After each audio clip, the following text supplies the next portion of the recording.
Peygamberimiz sallallahu aleyhi ve sellem bir hadisinde aytat, sadaka bul su ottu öçürgönдөй күнөлөрдү өчүрөт дейт.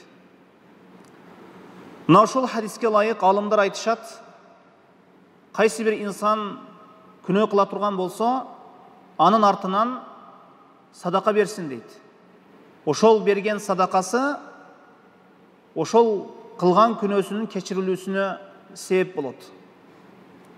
Ошондуктан инсан күнөө кылып койсо, анын артынан тезинен мүмкүнчүлүгү болушунча садака кылсын.